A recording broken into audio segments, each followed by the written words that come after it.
పొద్దున్నే రాత్రి వార్త తెలిసింది. చాలా సంతోషం కలిగి ఉదయమే అన్నయ్యకి మెసేజ్ పెట్టాను.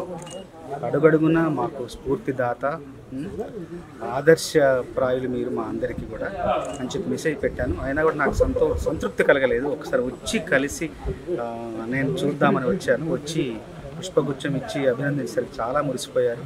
చూసి చాలా సంతోషపడ్డారు. నేను ఇప్పుడే మెసేజ్ చూసి అందరికి చెప్తున్నాను, ఈలోగా నువ్వే వచ్చావు అంటే. సాధించిన విజయాలు ఎన్నో ఉన్నా కూడా ఇంకా ఆ విజయ ఆర్తి, ఇంకా విజయ దాహార్తి ఇంకా తగ్గకుండా ఇంకా నిరంతరం మాలాంటి యువతరానికి ఇంకా ఆయన స్ఫూర్తినిస్తూ విజయ పరంపర అలాగే కొనసాగిస్తూ సినిమా రంగంలో ఇలా కొనసాగడం గొప్ప విషయం.